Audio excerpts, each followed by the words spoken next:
नमस्कार मित्रांनो हिंदू धर्मात पूजा पाठाला मोठे महत्त्व दिले गेले आहे आणि रोज भगवानाची पूजा करणे अनिवार्य सांगितले गेले आहे। लोक याचे पालनही करतात, पण अनेकदा असे दिसून येते की काही लोक नेहमीच याबाबत तक्रार करतात की ते पूजा तर करत आहेत पण त्यांना पूजेचा योग्य फल प्राप्त होत नाही। दिवसरात्र भगवानाचे नामस्मरण करत असले तरीही भगवान त्यांच्या प्रार्थना ऐकत नाही। याची अनेक कारणे असू शकतात, पण यातील एक मोठे कारण म्हणजे पूजेच्या नियमांमध्ये काही चुका असणे। लोक जाणून बुजून किंवा नकळत भगवानाला असे काही अर्पण करतात जे त्यांना प्रिय नसते। त्यामुळे असे होऊ शकते की भगवान रागावतील आणि पूजेचा फल प्राप्त होणार नाही। म्हणूनच आम्ही तुम्हाला सांगणार आहोत की पूजा पाठ करताना तुम्ही कोणत्या गोष्टींचे विशेष लक्ष ठेवावे। नंबर 1, पूजनाच्या वेळी आवश्यक असणाऱ्या गोष्टी। कुठल्याही देवाच्या पूजनात त्यांचे आवाहन करणे, ध्यान करणे, आसन देणे, स्नान घालणे, धूपदीप प्रज्वलित करणे, अक्षत, चौरस किंवा तांदूळ, कुंकू, चंदन, पुष्प, प्रसाद इत्यादी गोष्टी अनिवार्य असतात। नंबर 2, पूजनात पानाचे पान ठेवावे। पूजेमध्ये पानाचे पान ठेवणे आवश्यक आहे। त्यासोबत इलायची, लवंग, गुलकंद इत्यादी अर्पण करावे। पूर्ण तयार केलेले पान अर्पण करणे अधिक श्रेष्ठ मानले जाते। नंबर 3, हार, फूल, पान अर्पण करण्यापूर्वी स्वच्छ पाण्याने धुवा। देवी देवतांना हार, फूल, पाने अर्पण करण्यापूर्वी ते एकदा स्वच्छ पाण्याने धुवावेत। नंबर 4, अखंडित तांदूळ वापरावेत। सर्व प्रकारच्या पूजेमध्ये तांदूळ विशेषतः अर्पण केले जातात। पूजेसाठी अखंडित, तुटलेले नसलेले तांदूळ वापरावेत। तसेच हे तांदूळ हळद मिसळलेल्या पाण्यात भिजवून पिवळे करून अर्पण करावेत। नंबर 5, पूजेदरम्यान दीपक विझू नये। पूजा करताना दीपक अखंडित पेटता राहिला पाहिजे। पूजा करताना दीपक विझल्यास पूजेचा संपूर्ण फल प्राप्त होत नाही। नंबर 6, देवी देवतांना विशिष्ट रंगाचे वस्त्र अर्पण करावे। भगवान विष्णू यांना प्रसन्न करण्यासाठी पिवळ्या रंगाचे रेशमी वस्त्र अर्पण करावे। माता दुर्गा, सूर्यदेव आणि गणपती यांना लाल रंगाचे वस्त्र अर्पण करावे। भगवान शंकर यांना पांढऱ्या रंगाचे वस्त्र अर्पण करावे। नंबर 7, कुलदेवता व वास्तुदेवता पूजन आवश्यक। कुठल्याही प्रकारच्या पूजेमध्ये कुलदेवता, कुलदेवी, घराच्या वास्तुदेवता, ग्रामदेवता यांचे पूजन करणेही आवश्यक आहे। नंबर 8, पूजेच्या वेळी आसन पायाने हलवू नये। पूजेच्या वेळी तुम्ही ज्या आसनावर बसता ते पायाने ढकलू नये, ते नेहमी हातानेच सरकवावे। नंबर 9, रोज घरात तुपाचा एक दीपक लावावा। जर तुम्ही रोज शुद्ध तुपाचा दीपक घरात लावला तर अनेक वास्तुदोष दूर होतात। नंबर 10, पंचदेवांची पूजा अनिवार्य। सूर्य, गणेश, दुर्गा, शिव आणि विष्णू यांना पंचदेव म्हटले जाते।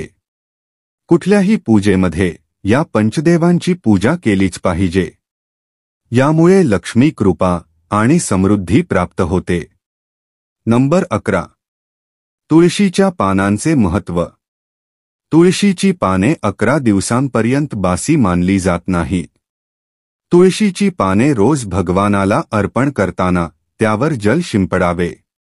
स्नान केल्याशिवाय तुळशीची पाने तोडू नयेत। नंबर 12, दीपक देवाच्या समोरच ठेवावा। दीपक नेहमी देवाच्या मूर्तीच्या समोरच ठेवावा। काही वेळा तो इतरत्र ठेवला जातो, जे अयोग्य आहे। नंबर 13, दिव्यासाठी योग्य प्रकारच्या वाती वापराव्यात। तुपाच्या दिव्यासाठी सफेद रुईची वात वापरावी। तेलाच्या दिव्यासाठी लाल धाग्याची वात वापरणे अधिक श्रेष्ठ मानले गेले आहे। नंबर 14, खंडित दिवा कधीही प्रज्वलित करू नये. धार्मिक कार्यांमध्ये खंडित तुटलेली सामग्री शुभ मानली जात नाही, त्यामुळे खंडित दिवा कधीही पूजेत वापरू नये. नंबर 15. भगवान शिव यांना बेलपत्र अर्पण करावे. कोणत्याही पूजेमध्ये मनोकामना पूर्ण होण्यासाठी देवाला आपल्या इच्छेनुसार दक्षिणा अर्पण करावी व दान करावे. दक्षिणा अर्पित करताना आपल्या दोषांना सोडण्याचा संकल्प करावा. दोष लवकरात लवकर सोडल्यास मनोकामना पूर्ण होतात. नंबर 16. परिक्रमा कशी करावी.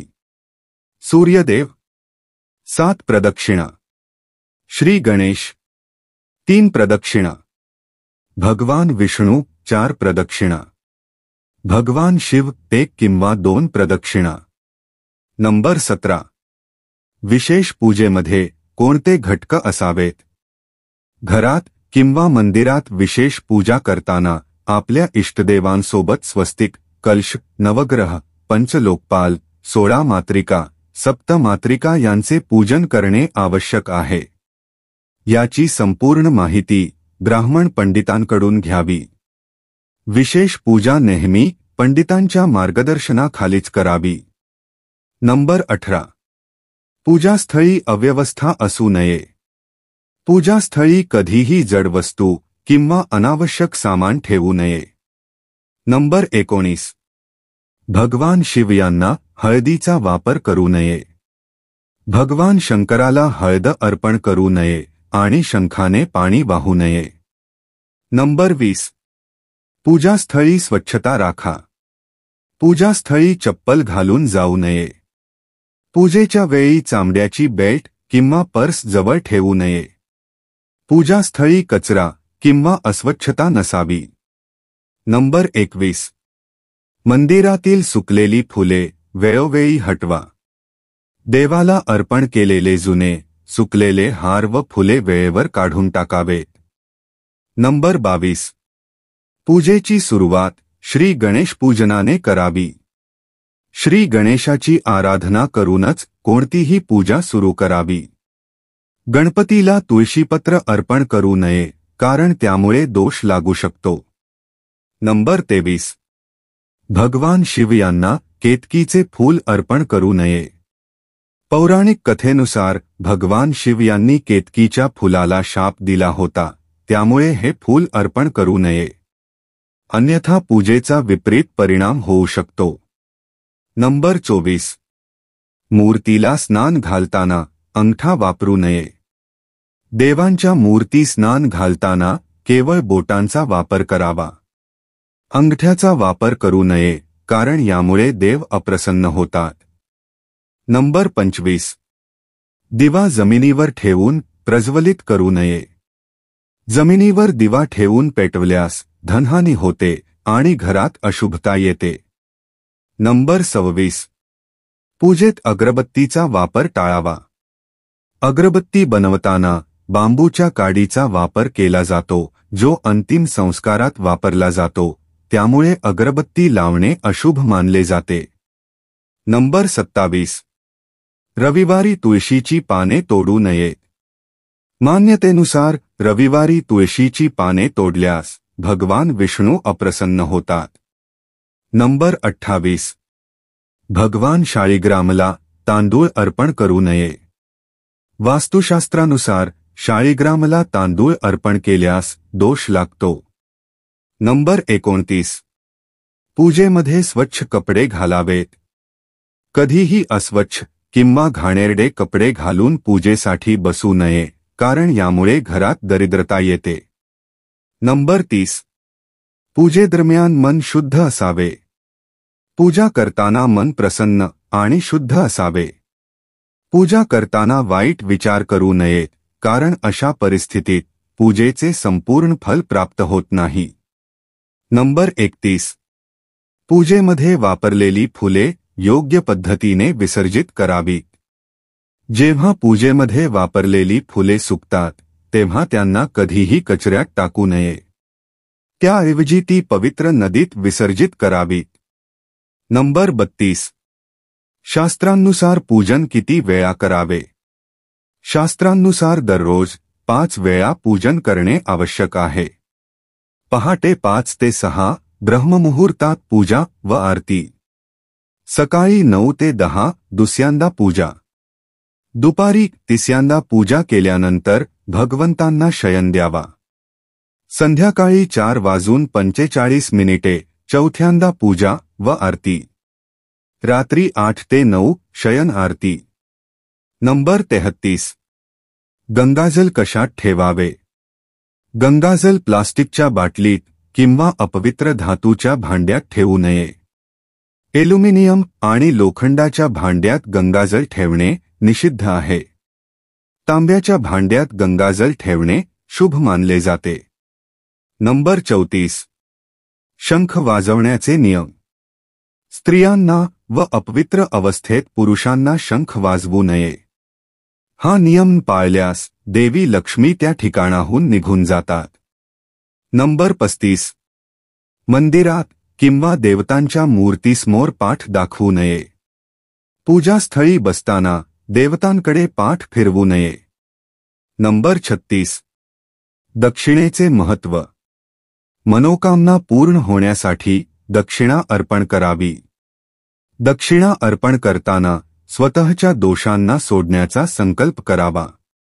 दोष वेगाने सोडल्यास मनोकामना लवकर पूर्ण होतात. नंबर 37. फुले अर्पण करण्याची योग्य पद्धत. फुले हातात घेऊन थेट देवाला अर्पण करू नये. त्याऐवजी फुले एका पवित्र पात्रात ठेवावीत आणि त्या पात्रातूनच देवतांना अर्पण करावीत. नंबर 38. एक दिव्याने दुसरा दिवा पेटवू नये. शास्त्रानुसार एक दिव्याने दुसरा दिवा पेटवू नये, कारण यामुळे रोग होण्याची शक्यता असते. नंबर 39. आरती करण्याची योग्य पद्धत. भगवानाच्या चरणांची 4 वेळा आरती करावी. नाभीच्या ठिकाणी 2 वेळा आणि मुखाच्या ठिकाणी 1 किंवा 3 वेळा आरती करावी. देवाच्या किमान 7 वेळा आरती करावी. नंबर 40. मंदिरात कोणत्या मूर्ती ठेवाव्यात? फक्त प्रतिष्ठित मूर्तीच मंदिरात ठेवाव्यात. उपहारात आलेल्या काच, लाकूड आणि फायबरच्या मूर्ती मंदिरात ठेवू नयेत. खंडित मूर्ती, तुटलेल्या काचा आणि जळलेल्या फोटोंना त्वरित हटवावे. खंडित मूर्तींची पूजा निषिद्ध आहे. मात्र शिवलिंग कधीही खंडित मानले जात नाही. नंबर 41. मंदिरात वस्त्र, पुस्तके आणि आभूषणे ठेवू नयेत. मंदिराच्या वरती कोणतीही वस्त्रे, पुस्तके किंवा आभूषणे ठेवू नयेत. मंदिरात पडदा असणे आवश्यक आहे. पितरांचे फोटो मंदिरात ठेवू नयेत, त्याऐवजी नैऋत्य कोपऱ्यात ठेवावेत. नंबर 42. प्रणाम करण्याची योग्य पद्धत. भगवान आणि वडीलधाऱ्यांना एक हाताने प्रणाम करू नये. झोपलेल्या व्यक्तीचे चरण स्पर्श करू नयेत. प्रणाम करताना उजव्या पायाला उजव्या हाताने आणि डाव्या पायाला डाव्या हाताने स्पर्श करावा. नंबर 43. जप करण्याचे नियम. जप करताना जीभ किंवा ओठ हलवू नयेत, याला उपांशु जप म्हणतात. मायेने जप करताना उजवा हात कपड्याने किंवा गौमुखीने झाकावा. जप झाल्यावर आसनाखालील भूमी स्पर्श करून नेत्रांना लावावी, त्यामुळे संपूर्ण फल प्राप्त होते. नंबर 44. पूजास्थानाची दिशा. घरातील पूजास्थान ईशान्य कोपऱ्यात, उत्तर आणि पूर्व यांच्या मधील भागात असावे. ईशान्य दिशा शुभ मानली जाते आणि सर्व पवित्र कार्यांसाठी सर्वोत्तम आहे. जर ईशान्य कोपऱ्यात पूजास्थान ठेवता येत नसेल तर पूर्व दिशेला ठेवावे. ईशान्य कोपऱ्यात कचरा किंवा अस्वच्छता होऊ देऊ नये. नंबर 45. पूजास्थळी गणपतीची स्थापना नक्की करा. यासाठी सुपारीवर लाल दोरा गुंडाळा आणि कुंकवाचा टिळा लावा. एका वाटीत थोडे तांदूळ ठेवून गणपतीची स्थापना करा. नंबर 46. पूजास्थळी एका कोपऱ्यात बंद पात्रात गंगाजल नक्की ठेवा. तांब्याच्या छोट्या लोट्यात पाणी ठेवावे आणि ते दररोज बदलावे. जुने पाणी पिंपळाच्या झाडाला किंवा तुळशीला अर्पण करावे. नंबर 47 पूजास्थळी एका देवतेची एकच मूर्ती ठेवा. जर एकाच देवतेच्या अनेक मूर्ती असतील तर त्यांना घरात इतरत्र भिंतीवर लावू शकता, पण पूजास्थळी फक्त एकच मूर्ती असावी. नंबर 48 घरच्या पूजास्थळी मोठ्या मूर्ती ठेवू नये. मोठ्या मूर्तींमध्ये प्राणप्रतिष्ठा करणे आवश्यक असते, त्यामुळे त्या केवळ मंदिरासाठी योग्य असतात. पूजास्थळी फक्त लहान मूर्ती ठेवा. नंबर 49 पूजास्थळी पूर्वज, स्वर्गीय मातापिता किंवा गुरूंचे फोटो लावू नयेत. त्यांचे वेगळे स्थान असावे. नंबर 50 पूजास्थळी कचरा जमा होऊ देऊ नका. दररोज पूजास्थळी स्वच्छता करावी. नंबर 51 पूजास्थळी कोणतीही खंडित मूर्ती ठेवू नका. जर मूर्ती खंडित झाली असेल तर तिला लगेच विसर्जित करा. अशा मूर्तीला वाहत्या पाण्यात सोडावे. नंबर 52 पूजा करताना शक्यतो शुद्ध देशी गाईच्या तुपाचा वापर करावा. तसेच अग्नीमध्ये गाईच्या शेणाच्या गौर्यांचा वापर करणे श्रेष्ठ मानले जाते. नंबर 53 पूजा करताना दिवा विझू नये. शास्त्रांनुसार पूजेचा दिवा विझल्यास ते अपशकुन मानले जाते. नंबर 54 पूजेसाठी गुगुळयुक्त धूप वापरावा. गुगुळ घरातील वातावरण शुद्ध करतो आणि नकारात्मक ऊर्जा दूर करतो. नंबर 55 रात्री झोपताना पूजास्थळी लाल पडदा टाकावा आणि सकाळी तो काढावा. नंबर 56 पूजेसाठी फुले वाहणे शुभ मानले जाते. देवी देवतांना काही फुले विशेष प्रिय असतात. उदा. दुर्गामातेवर लाल फुले तर भगवान विष्णूंवर पिवळी फुले वाहावीत. पूजेत कधीही कोमेजलेली किंवा जुनी फुले वाहू नयेत. नंबर 57 पूजा करताना कलश किंवा पाण्याचा लोटा ईशान्य कोपऱ्यात ठेवावा. दिवा आणि कलश एकदम जवळ ठेवू नये, अन्यथा त्याचे दुष्परिणाम भोगावे लागू शकतात. नंबर 58 पूजा नेहमी आसनावर बसूनच करावी. जमिनीवर बसून पूजा केल्यास तिचा योग्य फलप्राप्ती होत नाही. आसनाचा रंग राशीनुसार निवडावा. नंबर 59 भजन, कीर्तन किंवा आरती करताना उपस्थित राहावे. पूजा दरम्यान कोणाशीही बोलू नये. पूजेचे साहित्य दाखवण्यासाठी उपयोग करू नये. नंबर 60 कोणत्या देवतेची पूजा करत आहात यानुसार आसन निवडावे. मंत्रसिद्धीसाठी कुशासन श्रेष्ठ मानले जाते. लक्ष्मी, दुर्गा आणि हनुमानजींच्या पूजेसाठी लाल आसन सर्वोत्तम असते. वरील सर्व माहिती ज्योतिषशास्त्र आणि धर्मशास्त्रानुसार जनहितार्थ दिली जात आहे. तुमच्या श्रद्धेनुसार उपाय अंमलात आणा. तर मित्रांनो, आजसाठी एवढेच. आम्हाला आशा आहे की आजची ही महत्त्वपूर्ण माहिती तुम्हाला नक्कीच आवडली असेल. तेव्हा व्हिडिओला लाईक करा, शेअर करा आणि चॅनेलला सबस्क्राईब करायला विसरू नका. धन्यवाद. जय श्री कृष्ण.